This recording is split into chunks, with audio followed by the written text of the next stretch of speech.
अस्सलाम वालेकुम स्टूडेंट्स। आपको याद होगा कि हमने स्टार्ट किया था क्वेश्चन सीरीज़। जो फाइनल एग्ज़ाम में जो क्वेश्चंस आते हैं उसके रिलेटेड हमने एक सीरीज़ बोला था। उसका ये दूसरा लेक्चर है। ये वो इम्पॉर्टेंट क्वेश्चंस हैं। मैंने बोला था कि अगर किसी को 95 से अबो या 95 तक परसेंटेज चाहिए तो वो ये क्वेश्चन प्रिपेयर कर सकते हैं। हाँ, अगर जिसको 70-60 या पास हो जाना है उसके लिए भी मैं बोलूँगा कौन कौन से क्वेश्चंस प्रिपेयर करने हैं। जैसे कि आप जानते हो कि हमने पहला जो स्टार्ट किया था वो सेल और डिविजन्स के रिलेटेड था। अभी दूसरा जो क्लास है, दूसरा जो लेक्चर है ये लोकोमोशन। इसमें 3 सिस्टम आ जाएंगे। एक तो लोकोमोशन एंड सपोर्ट यानी कि बोन्स, दूसरा CVS कार्डियोवैस्कुलर सिस्टम और lymphatic system. Locomotion and support में जो क्वेश्चंस पूछे जाते हैं उनमें से पहला क्वेश्चन वो है कार्टिलेज। कार्टिलेज आपको 2 मार्क्स अलग से आता है। याद रहना चाहिए कि कार्टिलेज आपको 2 मार्क्स में डिफ़ाइन करनी है। 2-3 पॉइंट्स लिखने हैं, बस आपको डिफ़ाइन कार्टिलेज करनी है। इसमें आपको आ जाएंगे 2 मार्क्स। कभी कभार ये कार्टिलेज टाइप्स के साथ आता है। आपको उसमें क्या करना है, कार्टिलेज लिखना है डेफिनेशन और इसके टाइप्स में आपको अगर ये 5 मार्क्स का आ गया तो आपको टाइप्स डिफाइन करने हैं विद डायग्राम।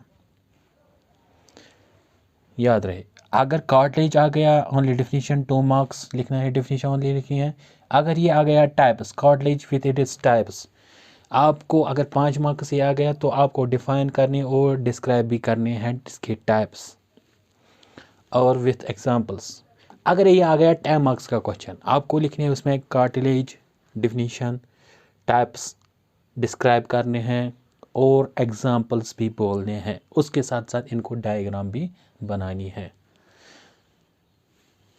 अब दूसरा क्वेश्चन जो ज़्यादातर आता है वो है बोन। आपको बोन टिश्यू डिफाइन करनी है। आपको कोई पर्टिकुलर बोन डिफाइन नहीं करनी। इसमें आपको आ जाएगा बोन यानी कि बोन टिश्यू आपको डिफाइन करना है और क्लासिफिकेशन। याद रहे, अगर ये 3 मार्क्स का क्वेश्चन आ गया तो आपको क्या करना है, बोन डिफाइन करना है और क्लासिफिकेशन में फ्लो चार्ट बनाना है। क्लासिफिकेशन में आप फ्लो चार्ट्स बना सकते हो या अलग अलग भी लिख सकते हो, मगर ओनली 3 मार्क्स का।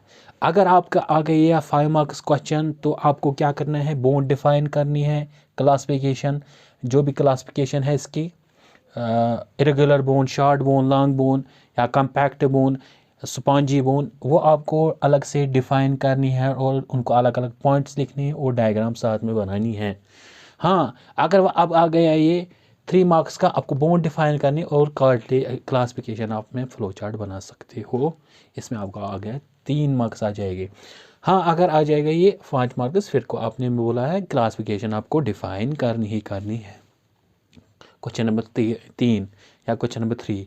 क्वेश्चन नंबर 3 में आपको पार्ट्स ऑफ लॉन्ग बोन, ये 2 मार्क्स का क्वेश्चन आता है। इजी है। आपको इसके लॉन्ग बोन के पार्ट्स बतानी है, डायाफिसिस, मेटाफिसिस, और इसके साथ डायग्राम बनानी है। आपको 2 मार्क्स मिल जाएगी। इसमें ज़्यादा आपको पढ़ना नहीं है, सिर्फ पार्ट्स ऑफ लॉन्ग बोन बताना है और लिखना है एनाटॉमी में। Describe compact bone. आपको कभी क्वेश्चन ये ऐसा आता है कि डिस्क्राइब कम्पैक्ट बोन, 10 मार्क्स का आता है। आपको सारी कम्पैक्ट बोन की डिटेल्स लिखने हैं विथ माइक्रोस्कोपिक स्ट्रक्चर। कभी आता है कम्पैक्ट बोन माइक्रोस्कोपिक स्ट्रक्चर, वो भी सेम लिखना है कि कम्पैक्ट बोन का कौन सा स्ट्रक्चर है, उसका माइक्रोस्कोपिक स्ट्रक्चर भी आपको है विद डायग्राम। कभी कभार आता है microscopic structure of compact bone, वो भी सेम यही क्वेश्चन है। ये 10 मार्क्स का भी आता है, 5 मार्क्स का भी आता है। 10 मार्क्स में आपको ज़्यादा एलॉबरेट करना है, 5 मार्क्स में कम ही लिखना है। टाइम ज़्यादा कंज्यूम करने के लिए आप अगर लिखोगे 5 मार्क्स के क्वेश्चन आएगा ये कम्पैक्ट बोन, आप लिखोगे 10 मार्क्स का 8 पेजेस का, फिर आपका टाइम वेस्ट हो जाएगा, मार्क्स तो वही मिलने हैं आपको 5। इसलिए याद रहे कि एग्ज़ाम आपको हर एक क्वेश्चन को अपना अपना टाइम मिलना चाहिए, ज़्यादा टाइम वेस्ट नहीं करना चाहिए कि आप डिटेल में लिखोगे किसी क्वेश्चन को, इसलिए वो याद रखो। Name all bones of vertebral calms, vertebral काम के बोन्स के नाम लिखने हैं, नेम ओनली नेम्स लिखने हैं बस आपको वर्टेबल काम के बोन्स के। अगर ये 5 मार्क्स का क्वेश्चन आ जाएगा तो आपको उसमें भी names of all bones of vertebral काम वे डायग्राम बना सकते हो। अगर ये 3 मार्क्स आ गया तो आपको वर्टेबल काम के बोन लिख सकते हो। हाँ, अगर ये 10 मार्क्स आ गया तो आप फर्स्ट एटलस एक्सिस डिफाइन कर सकते हो, डिस्क्राइब कर सकते हो, और वर्टिबल काम के बोन्स भी उनके अलग अलग नाम लिख सकते हो, कौन कौन सी बोन कहाँ प्रेजेंट होती है। क्वेश्चन नंबर 4 जो अक्सर पूछा जाता है, joints and classification. Joints and classification 5 marks का भी आता है और 10 मार्क्स का भी आता है। 5 मार्क्स में क्या करना है, आपको जॉइंट्स और इट्स क्लासिफिकेशन लिखनी है, उसके साथ साथ इनको डायग्राम बनानी है, डिफाइन करनी है, डिस्क्राइब करनी है। क्लासिफिकेशन तीनों ही क्लासिफिकेशन इसके लिखनी है, चाहे वो साइनोवियल फाइब्रस हो या कार्टिलेजिनस जॉइंट हो, कोई भी जॉइंट हो आप लिख सकते हो, इसमें वो डिस्क्राइब कर सकते हो 5 मार्क्स। अगर ये 10 मार्क्स का आ गया तो आपको जॉइंट्स लिखनी है, जॉइंट्स क्या होता है, इट्स क्लासिफिकेशन लिखनी है, फिर क्लासिफिकेशन डिफाइन करना है। वो तो 5 मार्क्स में भी सेम करना है, मगर क्लासिफिकेशन में अलग से, जैसे कि साइनोवियल जॉइंट आता है उसमें आप क्लासिफाई कर सकते हो ball and socket joint, ball and socket joint में कर सकते हो ये शोल्डर जॉइंट या कोई और जॉइंट भी कर सकते हो बालर्स, या दूसरा हिंज जॉइंट में या पाइवट जॉइंट में, कोई भी आप अलग अलग डिफाइन कर सकते हो, ताकि ये क्वेश्चन ये ज़्यादा एलाबोरेट हो जाए, आपको 10 मार्क्स इसमें गेन कर सकते हो। 5 मार्क्स का क्वेश्चन अगर होगा तो आपको जॉइंट इट्स क्लासिफिकेशन डिफाइन करनी है, बस उतना ही 5 मार्क्स में विद डायग्राम। साइनोवियल जॉइंट अलग से एक क्वेश्चन आता है, साइनोवियल जॉइंट एंड टाइप्स। मैंने अक्सर देखा है कि साइनोवियल, कुछ लोग साइनोवियल जॉइंट को ही डिफाइन करते हैं, सारा साइनोवियल जॉइंट को अलग से 5-6 पेज लिखते हैं, फिर इसके टाइप्स डिफाइन नहीं करते हैं। याद रहे कि जब भी साइनोवियल जॉइंट आए तो उसके टाइप्स ज़रूर लिखने चाहिए, उसके टाइप्स। अगर ये 3 मार्क्स आ गया, साइनोवियल जॉइंट डिफाइन करना है एंड टाइप्स थोड़े थोड़े लिखने हैं क्या क्या। इसलिए अगर साइनोवियल जॉइंट 10 मार्क्स आ गया तो आप लिख सकते हो, एलाबोरेट कर सकते हो साइनोवियल में ball and socket, hinge joint, वो पाइवट जॉइंट लिख सकते हो, उनके अलग अलग एग्जाम्पल्स भी। और एक क्वेश्चन जो अक्सर पूछा जाता है, muscle tissue and its classification. आपको मसल टिश्यू लिखना है, मसल टिश्यू क्या होता है, इट्स क्लासिफिकेशन। मसल टिश्यू में याद रहना चाहिए कि मसल टिश्यू या क्लासिफाई करना, कुछ लोग क्या करते हैं, कुछ स्टूडेंट्स क्या करते हैं, वो एब्डोमिनल मसल लिखते हैं, कुछ और मसल लिखती है, वही डिफाइन करती है। इसमें आपको मसल टिश्यू डिफाइन करना है, क्लासिफिकेशन अलग से डिफाइन करनी है। क्लासिफिकेशन में कुछ स्टूडेंट्स ये भी करते हैं, वो एब्डोमिनल लिखते हैं, एब्डोमिनल मसल्स, फिर लिखते हैं ये बाइसेप्स, ट्राइसेप्स लिखते हैं, या लोअर लिम्ब्स के मसल वो लिखते हैं, या अपर लिम्ब्स के मसल वो लिखते हैं। वो नहीं करना है, सिर्फ मसल टिश्यू डिफाइन करना है। इट्स क्लासिफिकेशन में 3 ही क्लासिफिकेशन आते हैं, स्केलेटल, स्मूथ, कार्डियक मसल, ये 3 डिफाइन करने हैं आपको। कभी कभार स्केलेटल मसल अलग से 5 मार्क्स आता है, स्मूथ मसल अलग से, या कार्डियक मसल अलग से, ये भी आप डिफाइन कर सकते हो अलग अलग से, क्योंकि ये कभी कभी अलग अलग 5-5 मार्क्स। मगर याद रहे कि इन तीनों का डायग्राम साथ में बनानी है। एक और क्वेश्चन जो अक्सर पूछा जाता है 3 मार्क्स का, वो abdominal muscles, names of abdominal muscles only लिखने हैं, नाम डिफाइन नहीं करने हैं। इनमें से अक्सर ये कार्टिलेज पूछा जाता है, and types, describe compact bone, और joints and classification, synovial joint and muscle tissue, ज़्यादा अक्सर ये पूछा जाता है। सीवीएस में आपको क्या आ जाएगा, हार्ट की डायग्राम आती है, हार्ट लेबुलर डायग्राम, हार्ट को बनानी होती है 5 मार्क्स अलग से। कभी कभार इसको 3 मार्क्स भी मिलते हैं, तो कभी कभार 3 मार्क्स का क्वेश्चन भी आता है। उसमें लिखना है आपको labeller diagram of heart, labeller diagram of heart. कभी कभार आपको आता है हार्ट, डिस्क्राइब हार्ट। हार्ट में अगर डिस्क्राइब तब आपको अगर सिंपली डिस्क्रिप्शन ऑफ हार्ट आ गई तो आपको इंटरनल और एक्सटर्नल डायग्राम भी लिखनी है और लिखना भी है और डायग्राम बनानी है। एक्सटर्नल और इंटरनल हार्ट में, एक्सटर्नल हार्ट में आ जाएगा आपके इसके लेयर्स, तीनों लेयर्स आपको डिस्क्राइब करने हैं। और इंटरनल हार्ट में आपको चैम्बर्स डिफाइन करनी है, वाल्व्स डिफाइन करने हैं और सेप्टम्स डिफाइन करने हैं, कौन कौन से सेप्टम अलग अलग आता है। और एक्सटर्नल हार्ट में आप लेयर्स भी डिफाइन कर सकते हो। कभी कभार आपको आता है heart with its layers, heart को डिफाइन करना है और लेयर्स को अलग से डिफाइन करना है। याद रहे हार्ट में अगर हार्ट आ गए तो आपको डायग्राम बनानी है, अगर लेयर्स आ गए तो आपको लेयर शो करने हैं हार्ट में कौन से लेयर्स कहाँ पे प्रेजेंट होता है। एक और क्वेश्चन आता है its location and size, heart location and size, heart के लोकेशन कहाँ पे है और साइज क्या है इसका। ये 3 मार्क्स आपको, कभी कभार 2 मार्क्स भी आता है। बहुत ज़्यादा important blood supply of heart आता है। कभी कभार आपको क्या लिखना होता है एनाटॉमी में, blood supply, coronary supply of heart.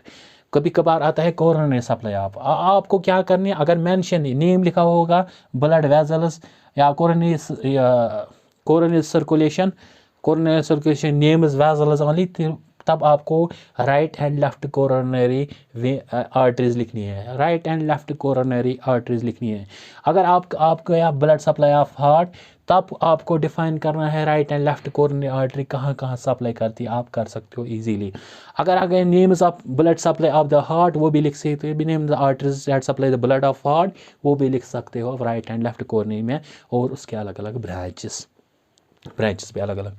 Branches of iota भी इंपॉर्टेंट क्वेश्चन है, ये भी आता है। ब्रांचेस ऑफ आयोटा में लिखना है आपको, अगर 3 मार्क्स का क्वेश्चन आ गया आपको पूछा जाएगा name the branches of iota, आप लिख सकते हो उसमें ascending arch of iota, descending में एब्डोमिनल और थोरैसिक आयोटा लिख सकते हो आराम से। मगर आपका आगे अगर ये 5 मार्क्स का क्वेश्चन आपको लिखने हैं ब्रांचेस, ये 4 ब्रांचेस कहाँ से कहाँ तक आते हैं, कहाँ से उठती है और इसकी टर्मिनेशन कहाँ पे होती है, ये लिख सकते हो। अगर ये 10 मार्क्स का क्वेश्चन आ गया तो आपको ब्रांचेस ऑफ आयोटा लिखने हैं, उसके साथ साथ इनके अलग अलग ब्रांचेस, असेंडिंग आयोटा के अलग ब्रांचेस, डिसेंडिंग आयोटा के अलग ब्रांचेस, आर्च ऑफ आयोटा के अलग ब्रांचेस और ये एब्डोमिनल आयोटा के अलग अलग ब्रांचेस लिख सकते हो। ग्रेड स्पेनस एक और क्वेश्चन आता है इसमें एग्ज़ाम में, ये ज़्यादातर नहीं पूछा जाता है, फिर भी अगर आ गया तो आपको प्रिपेयर करना है। ये 5 मार्क्स का क्वेश्चन आता है। थोरैसिक डक्ट आता है, ये बहुत ज़्यादा इंपॉर्टेंट है। थोरैसिक डक्ट ये एग्ज़ाम में आएगा क्योंकि इसके ज़्यादातर course of thoracic duct and anatomy of thoracic duct, course of ये थोरैसिक डक्ट 3 मार्क्स का अलग से आता है। और ये थोरैसिक डक्ट बहुत ज़्यादा इंपॉर्टेंट है, आपको कोर्स लिखना है कहाँ से ये अराइज होती है और कहाँ पे ये इसको एंड होता है। और लिम्फ नोड भी आता है, एनाटॉमी ऑफ लिम्फ नोड या लिम्फेटिक टिश्यू ये आता है। लिम्फ नोड आपको अलग आता है, इसका एनाटॉमी आपको बनानी है, डायग्राम शो करनी है, क्या एनाटॉमी है माइक्रोस्कोपिक और एक्सटर्नल इंटरनल एनाटॉमी भी दोनों शो करने हैं, एक्सटर्नल इंटरनल एनाटॉमी भी शो करने हैं। लिम्फ नोड अलग से 5 मार्क्स का क्वेश्चन आता है, कभी कभी 10 मार्क्स का क्वेश्चन भी आता है। पोर्टल वेन अलग से क्वेश्चन आता है, पोर्टल वेन क्या होता है और पोर्टल वेन क्या होता है और कहाँ से कौन से वेन्स 2 पोर्टल वेन बनाते हैं और इसकी टर्मिनेशन कहाँ पे है और एक्सटेंशन कहाँ पे होता है और टर्मिनेशन कहाँ तक होती है, ये आपको पूछा जाता है एग्ज़ाम में। जो स्टूडेंट चाहते हैं मुझे 50% या 70% आ जाए,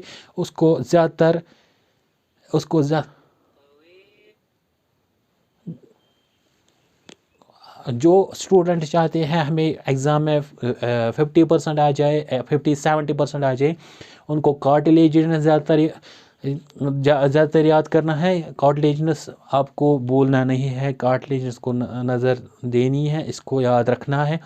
और डिस्क्राइब कम्पैक्ट बोन भी याद रखनी है 70% वालों के लिए। जॉइंट्स एंड इट्स क्लासिफिकेशन, एक तो कार्टिलेज बोला मैंने इसमें, दूसरा बोला है कम्पैक्ट बोन के स्ट्रक्चर, तीसरा बोला है मैंने जॉइंट्स एंड क्लासिफिकेशन 5 मार्क्स का। और साइनोवेल जॉइंट्स एंड टाइप्स ये भी आता है। एक तो मैंने बोला कार्टिलेज डिफिनीशन लिखनी है, और इसके टाइप्स भी, डिस्क्राइब कम्पैक्ट बोन ये भी आती है, और joints and classification and synovial joint and muscle tissue and classification. ये जो चाहते हैं हमें 70% आ जाए, जिनके लिए 90% 100% उनको प्रिपेयर सारा करना है, 90% से है वो। और जो चाहते हैं 70% वो CVS और लिम्फेटिक में याद रखे कि heart, internal external structure, blood supply of heart, और ब्लड सप्लाई ऑफ हार्ट याद रखे, और ब्रांचेस ऑफ आयोटा याद रखे, और थोरेसिक डक्ट ये भी याद करना है, और लिफ नोड याद रहे। जो चाहते हैं 70% के लिए कार्टिलेज एंड स्टाइप्स याद रखना है, कम्पैक्ट बोन याद रखना है, joints and types, synovial and types, muscle tissue and its classification, heart labelled diagram, blood supply of heart याद रखनी है, ब्रांचेस ऑफ आयोटा याद रखनी है, और थोरेसिक डक्ट और लिम्फेटिक नोड। जो चाहते हैं हमें 70% आए, जो चाहते हैं हमें 90% 95% आ जाए, तो उनके लिए ये सारा प्रिपेयर करना ही करना है। अगर इसमें कोई और किसी को नोट्स चाहिए, या किसी को और कुछ बोलना है इस रिलेटेड, या कोई क्वेश्चन कैसे प्रिपेयर करना है, क्योंकि कभी स्किप हो जाता है कोई पॉइंट, वो आप मुझे कमेंट सेक्शन में बता सकते हो, कमेंट लिख के कमेंट सेक्शन में बता सकते हो, मैं आपका उसका आंसर करूँगा, या पर्सनली मैसेज कर सकते हो मुझे, मैं उसके आपको नोट्स भी फराहम करूँ, नोट्स भी अवेलेबल है, और इसके अलग अलग मैं बोल सकता हूँ कौन सा क्वेश्चन कैसा करना है, क्योंकि कभी किसी क्वेश्चन में ज़्यादा लिखा होता है, इसलिए आपको कैसे करना है प्रिपेयर वो आप बता सकते हो। याद रहे कि ये चैनल आपको सब्सक्राइब करना ज़रूरी है, आपको सब्सक्राइब करनी है, और इसके साथ बेल आइकन भी दबाए, और लाइक और शेयर भी करिए। तीसरा लेक्चर के लिए तब तक के लिए अल्लाह हाफिज़, फ़ी अमानिल्लाह, अल्लाह आपका नासिर व हामी हो।